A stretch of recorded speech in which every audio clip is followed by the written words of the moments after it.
guys, welcome back to another episode. It is a beautiful Friday. Kidding, it's not beautiful at all. It's actually really, really gloomy.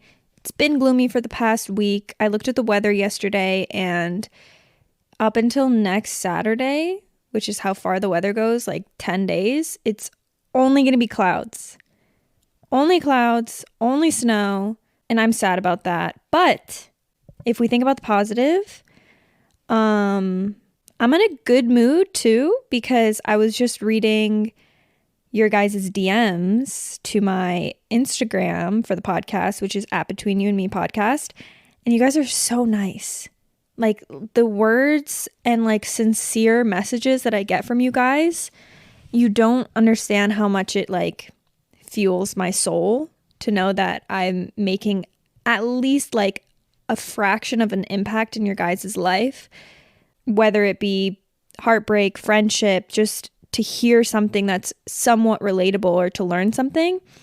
It makes me really, really happy that you guys are enjoying this, because like it hasn't even been a year of this podcast yet. And I remember thinking about making this podcast for so long and feeling like I wanted to make this comfortable space for people to be able to listen and hear different perspectives from on a million different topics that I know that a lot of us at this point in our lives where we're, starting adulthood or in our early 20s or just turning 20, like around that time frame, can all relate to. And sometimes it's just like we don't hear enough of it, subjects like these on social media. So yeah, I'm really happy. I don't know, I just had to say that, get that one out of the way. But like I said, welcome back to another episode of Between You and Me. It's Alex, of course. Nobody else here today. It's just me, myself, and I. Sitting on the bed. We've got Milo next to me, and I'm ready to go with this episode. It's something that I was thinking about making for a while, okay? And I want to preface my thought process behind this episode because it's going to be a little bit different to what I normally do. So I made an episode on heartbreak, and it was my very first episode of last season. If you guys haven't heard it, it's like one of my most listened to episodes. I can't remember what it's called. What the hell? It's called How I Healed My Heartbreak, something along those lines, something about me healing my heartbreak. And I talked to you guys on a very, very emotional level, what it was like to experience a heartbreak and how I chose to heal and, my whole thought process behind everything and how much my emotions affected me during that time, how my mindset changed, and all of the above. So if you haven't listened to that, I recommend you listen to that before you listen to this, because we're taking a whole nother spin on the heartbreak, breakup type of subject here. So coming from a super emotional person, I am probably 90% emotion, 10% logic, which is not really good. It's not a good ratio. I would like to be 50-50, maybe 60% emotion, just because I think it's more me.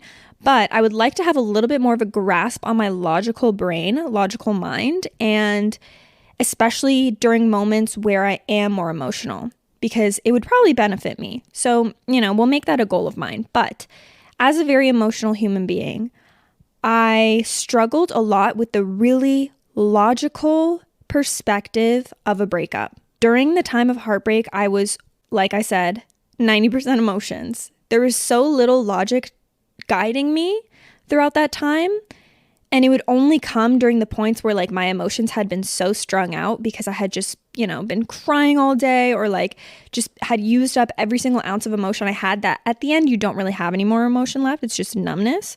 And that's the point where the logic kicked in, and I would have like about 15 minutes of the day where I would start thinking about things logically right when this breakup happened. And I would be like, okay, yeah, no, I'm going to be fine. I got to do this. I got to do that. It's going to be good.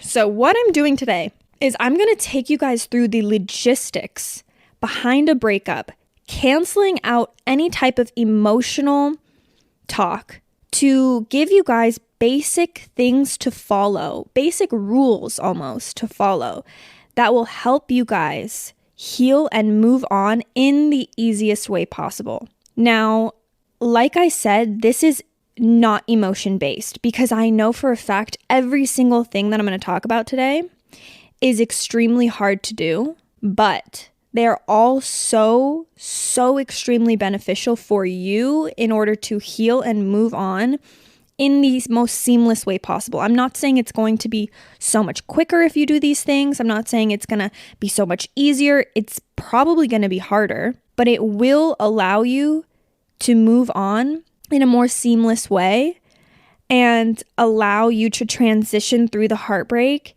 in a way that's just going to allow you to get there in a quicker, although time is not really the issue here because for everybody it will be different, but quicker than if you didn't do these things, okay? Now, another thing I wanted to say is that I did say in my heartbreak episode, the other one that I was talking about, that there is no rule book and there is no handbook to heartbreak. It's true, there isn't. But I am still going to make this. This is my handbook and this is my rule book based completely off of logic and no emotion, which is why you guys have to take this and use it towards 50% of your healing process and let the other 50% be the emotions that you allow yourself to feel and allow yourself to go through. Okay? I hope that was a good preface. I just wanted to say that because this sounds very straightforward. It's very like almost scientific based to allow you to heal and move on quicker, but it doesn't take into account that these things are going to be very difficult. They're going to be very hard. They're going to hurt a lot. But they will benefit you in the long run. Okay, cool. All right, the breakup rule book. We are going to start off with the first and most obvious one. Now I'm going to say this, and I'm going to say this probably 500 times today. No contact. No contact. When your relationship's done, it is done. Our brain can make up a million excuses to why this person might come back, maybe what you've done wrong, and make us want to go back and fix things. But at the end of the day, a simple question that you can ask yourself is, why did we break up? Whose responsibility is it to fix whatever the reason is? Is it their responsibility? Is it your responsibility? Are you capable of fixing it? Is this other person capable of fixing it? And really ask yourself, do you genuinely think that this problem can be fixed? Because if the problem isn't fixed, there's no purpose to get back together with this person if the problem cannot be resolved. Okay? Chances are breakups are built up emotion, built up problems, built up things that are just not working, compatibility that's just not going right between two people. Chances are the answer is no. Take that and remember and keep reminding yourself it's over, the relationship is done, okay?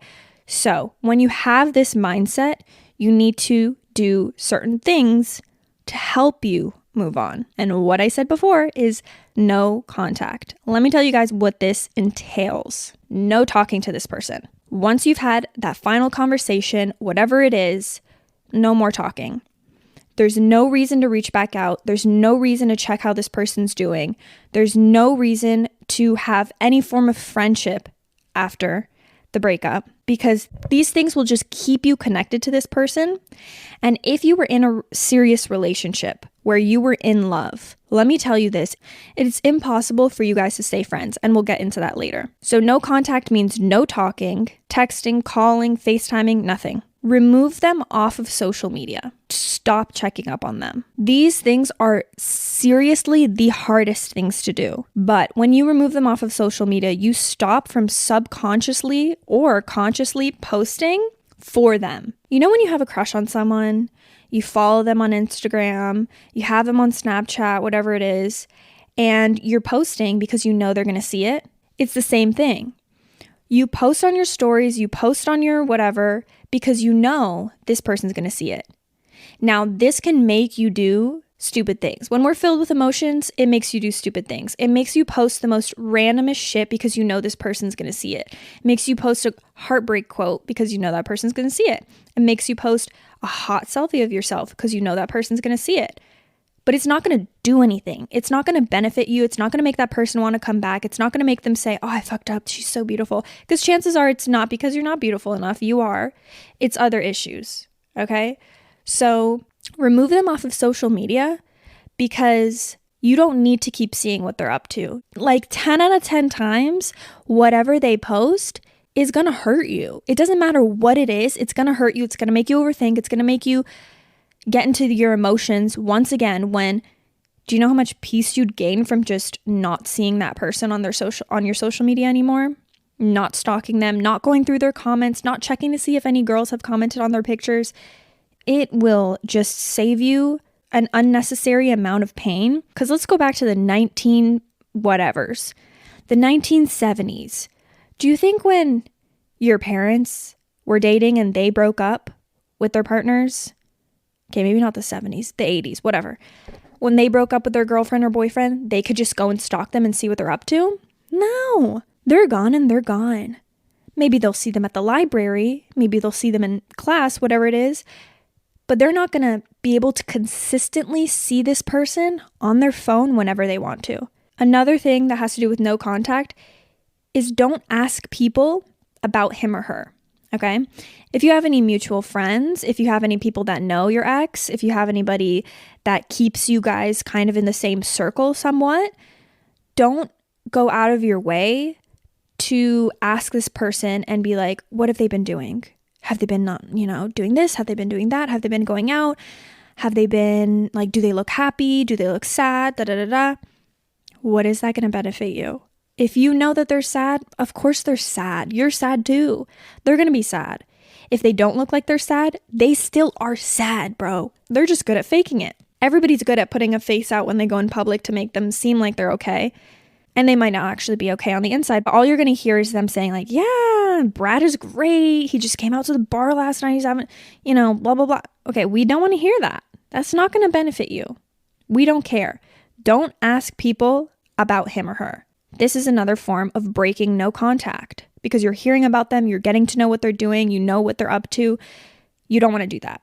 Now, the science behind all of this is that because you're so extremely attached to this person, not only on a mental level that you're very aware of, but also on a subconscious level, you're physically attached to them. Your body actually craves the serotonin and the dopamine that they would give you on a daily basis. Getting a hug, getting a kiss, things like that will naturally give your body dopamine and all the feel-good chemicals that you get. So once that's gone, it's essentially really, really similar to the way that somebody, this is kind of an extreme example, but I think it's very similar to the way that someone would be addicted to a drug and then go cold turkey, stop using, right? So obviously you're going to have symptoms, you're going to have reactions to this where you crave this person again. And by talking to them, texting them, FaceTiming them, calling them, seeing them on social media, seeing their stories, just checking their page, whatever it is, talking to your friend about them, you are getting a little bit of that drug back. You are getting a little bit of that serotonin, a little bit of that dopamine. So you're essentially relapsing in a way on this drug, on this love drug. So the longer that you allow yourself to get little pieces of this dopamine, keep checking their social media, keep texting them and checking up on them, you are making it more difficult for your body to get rid of these urges and slowly kind of detox from this person and the need for this person and be able to drop that addiction, if that makes sense. So the more you do this, the more you hold on to that physical connection and that need for that certain type of dopamine from that person without you even realizing it. You're doing something to your brain without you even realizing it. So this is the no contact rule. And I urge you guys, this is the one most basic and fundamental breakup handbook rule that I can give you guys because it will help you the most. And I know that for a fact because me, myself, I didn't follow these rules at the beginning. I didn't. It was my first heartbreak. It was my first real actual breakup as well. So it was like, I had no idea what I was supposed to do. Even though I heard from my friends, don't do this, don't do that, don't do that. It was also so normal to hear people like, oh yeah, I still stalk. I'm still stalking. I'm still checking up. I'm still texting. I'm still doing that. To hear from other people that they do that, right? So it was just like, okay, if I'm still following this person for this amount of time, it's fine. If I haven't, removed them from my social media, it's fine. But after a while, it gets taxing. You still have this person after a while on social media, you're still getting reminded of them. what's best for your mental and your brain is to get rid of them as soon as you know the relationship's over and there's nothing left for you. Now, another thing is the physical aspect of things, actually seeing this person IRL, in real life. Now, I know in different situations it can be difficult if this person is in your day-to-day life, if you work with this person, if you go to school with this person, it's going to be very difficult to avoid them on a day-to-day basis, okay? But I recommend you do everything in your power to do so. Everything in your power. The same way that seeing this person online and stalking them and texting them and checking up on them, if not, it's even worse to see them in person, okay? So if you guys have similar friend groups, if you're in situations where you see them at school, do everything in your power to make sure you do not see this person. You don't need to see this person. Trust me, you do not. You don't need to meet up with them. You don't need to see them at the party. You don't even need to go to that party, okay? These things are going to hinder your healing process. And a mindset I want to instill into you guys is think about what your future self would benefit the most from. What is going to make your future self the happiest? Because right now, your current self that's currently going through the heartbreak and is currently feeling the worst emotions is going to feel happy if you see that person. They're going to feel better because they get to fix up on that drug again. They're going to feel good by texting. But your future self is not going to feel better. If anything, you're elongating the time period that's going to take to get over this person by doing stuff now that feels good. And also, it's a very, very, very temporary feeling of feeling good. After the instance is over, you feel like crap again. Because you remember that person's gone. Every temporary situation that you put yourself in now that feels like it might feel good is not going to last. But doing these things now, like no contact, not meeting up with this person, avoiding this person in real life, is going to make your future self feel so much better, okay? So live for your future self during this time period. Do everything with the thought process that you want to make sure that your future self is the happiest that they can possibly be. All right, what I mentioned before is a very big subject that I believe in this statement a little too much. You cannot be friends with an ex. There are exceptions to the rule, but for the most general public, you cannot and you will not be friends with your ex. Okay? Let me explain. You two were in love and were in a mature relationship. Maybe mature is not the right word. In a serious relationship, and you loved each other. There's really no way, unless very many years pass, okay, that you can have this person in your life again in a platonic way. I believe that if you are friends with your ex after breaking up with them and being in a serious relationship, you either never loved them or you are still in love with them. And if we go back to the mindset, you're not helping your future self by hanging out with a person that you're still in love with. You're removing the ability for you to be able to move on and to be able to see the other side of things, put yourself out there to different people and experience new things because you are stuck in the same place with the same person, just in a different situation. So no, you can't be friends with your ex. You can't keep in touch and check up on each other and go out for coffee and do this and do that the way that you would with a male friend or a female friend of yours, a platonic friend. It's not possible. Don't try it. I have seen people in these situations, and the only thing that it does is extend your period of heartbreak by a mile, by so long. It keeps this person around, and chances are it's just so confusing for the both of you because maybe there's a time period where like, oh, well, we're getting along really well.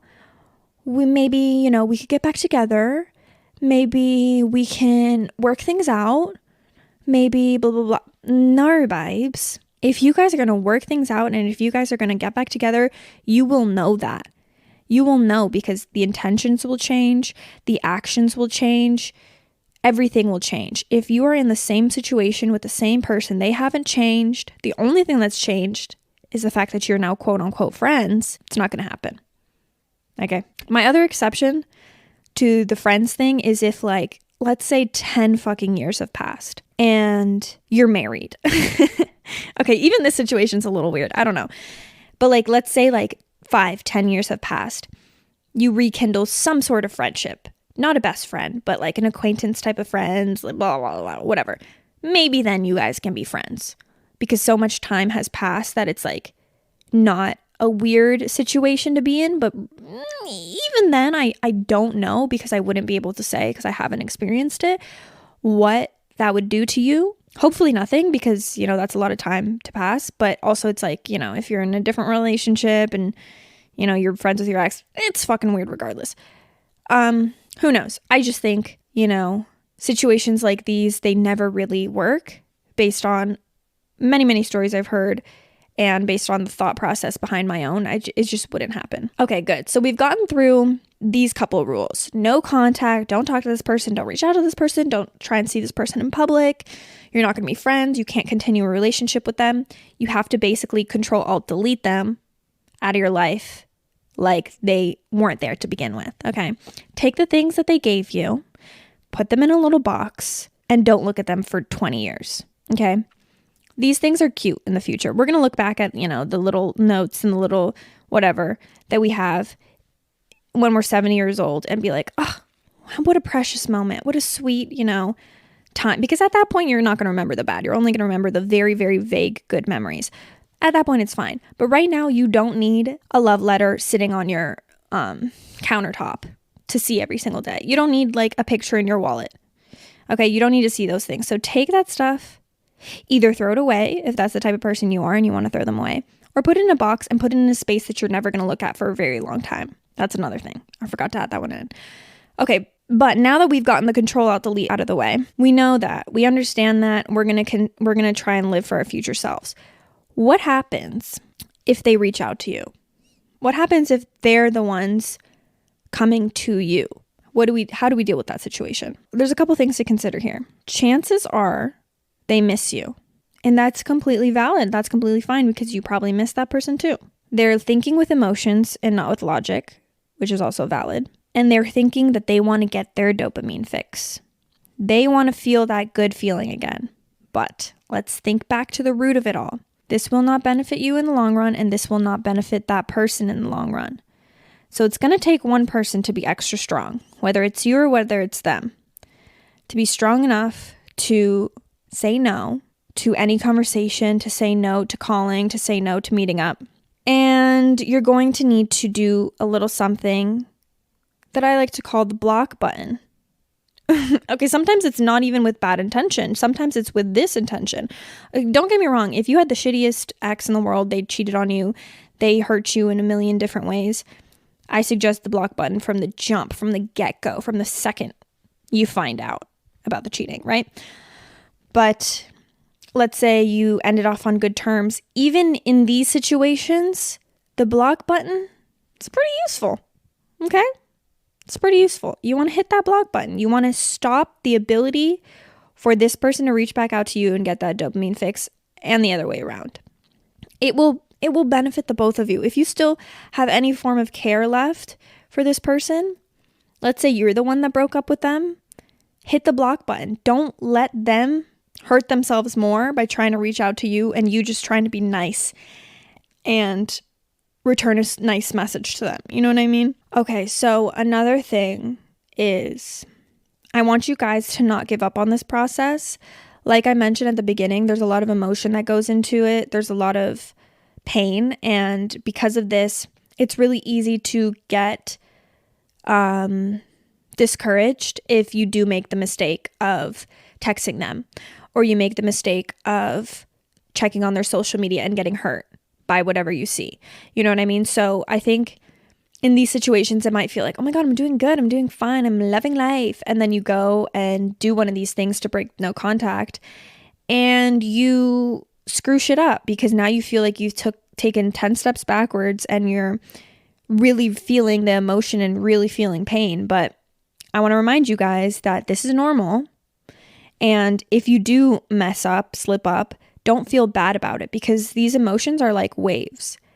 And the more you fight these urges, the easier each wave becomes.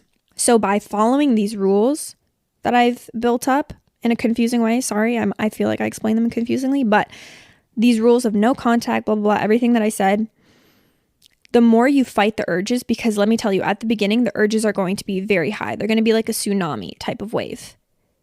Everything inside of you is going to say, I want to do this. It doesn't matter. It's fine. I just need to check this. I just need to text them. I just need to do this. The more you fight those urges, each single time the urge comes up, the less frequent those urges will be and the less high those urges will be. So looking at it as like waves coming in an ocean, right? The first wave is a tsunami. The second wave is a really high tidal wave. The third wave is a regular wave that you see in the ocean. The fourth wave is a smaller one. 6th, 7th, 8th, 9th, it's a little ripple. 10th, there's no more waves. The waves don't come anymore. You don't feel it anymore. You don't have the urges. You don't have these feelings. Because each time you fight that urge of breaking that no contact or feeling a little bit of that dopamine in the moment, it allows your body to rely on it less and less. And it reminds you that you're doing what's best for yourself because it gets easier each time. So don't forget that. Emotions are like waves. And you have the strength. You have the power. You have the will inside of you to do it. Now, last but not least, I think this is a really, really, really interesting and important thing to note in this rule book for heartbreak and breakups is everybody wonders and everybody wants to know, when will you get over this person? Now, for every single person who's listening to this, it's going to be different for you.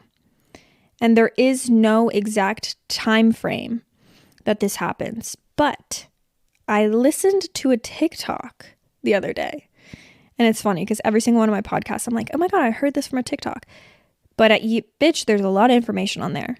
So if I heard it from TikTok, I heard it from TikTok. Might not be the most reputable source. But a girl was talking about this very question, when will I get over this person? And to put it in my own words, and because I related to it so heavily, I wanted to describe it to you guys.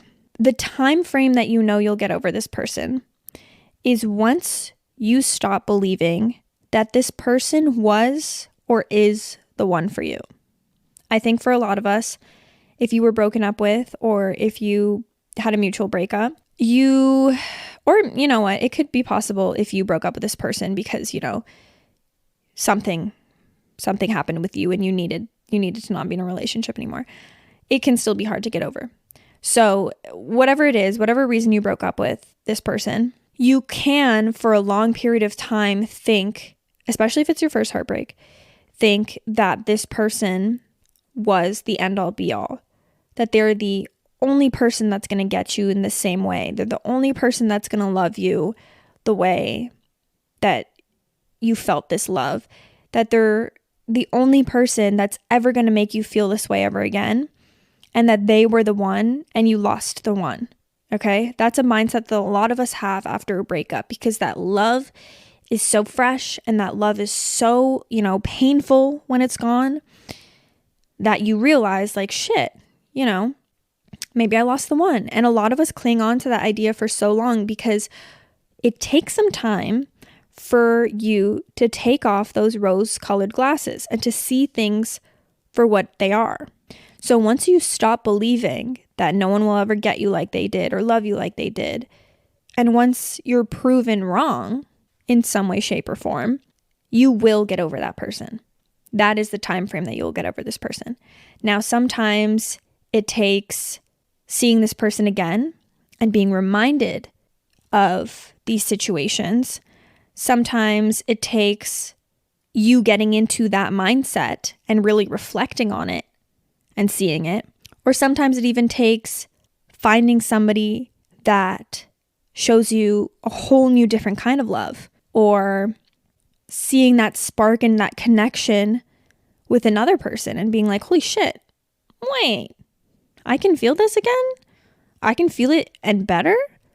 I can feel it and not have all those negative emotions attached to it that I had with the previous person, or, all this attachment that I had with the previous person, blah, blah, blah. I can have it and it be good. So once you get to that point, once those rose-colored glasses are off and you realize, babe, he was not the one. He was not the one. I promise you, your ex, he's not the one. Okay? That's what you're telling yourself, and that's what you're choosing to believe. And your beliefs are a choice. So chances are they were not the one at all. Everything that came of that relationship and came of that love that you're thinking about comes from you and your ability to love, and from all of the good that you searched for in them. A lot of us are inherently the type of people that will look for the good in others and love the good in others.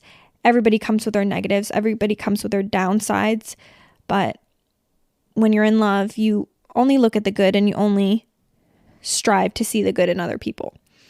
So once you get to that point where you see, they're just like any other person, and it's really down to your ability to love and your ability to choose who to love. Okay? Yeah. So everything I told you in this little rule book is going to allow you to get to this point where you can stop believing that this person was the one and you will get over this person. Now, with everything in my heart and soul, I know you guys can do it. It is a very difficult time period to be in because, like I said, emotions control you during this time period. But I promise you, if you guys follow these rules and these things that I've set up for you guys, you will get to a place where you can leave this person in the past. They can be either a fond memory, they can be a reminder of what you don't want, they can be a story to tell one day, but whatever it is, they will be in your past. They will not be your constant thought every second of the day, and you will get over this person. Okay? So that's all I've got for you guys for my heartbreak rule book. I love you guys. I'm wishing you the best of luck if you are going through it right now. Okay? If not, and you're just listening for fun, what's up? If you guys haven't heard the other heartbreak episode, I recommend you go and listen to it if you're more wanting to hear more of the emotional side of things and, not so much the logical side. This is very beneficial too, but both are beneficial to hear. So yeah, that's about it. I hope you guys have a wonderful, beautiful day. And don't forget to review the podcast on whatever platform you're listening to it to. And DM me your thoughts, what you guys think of it at Between You and Me Podcast. Follow the TikTok at Between You and Me Pod. And that is all. I love you. Talk to you in the next episode. Bye.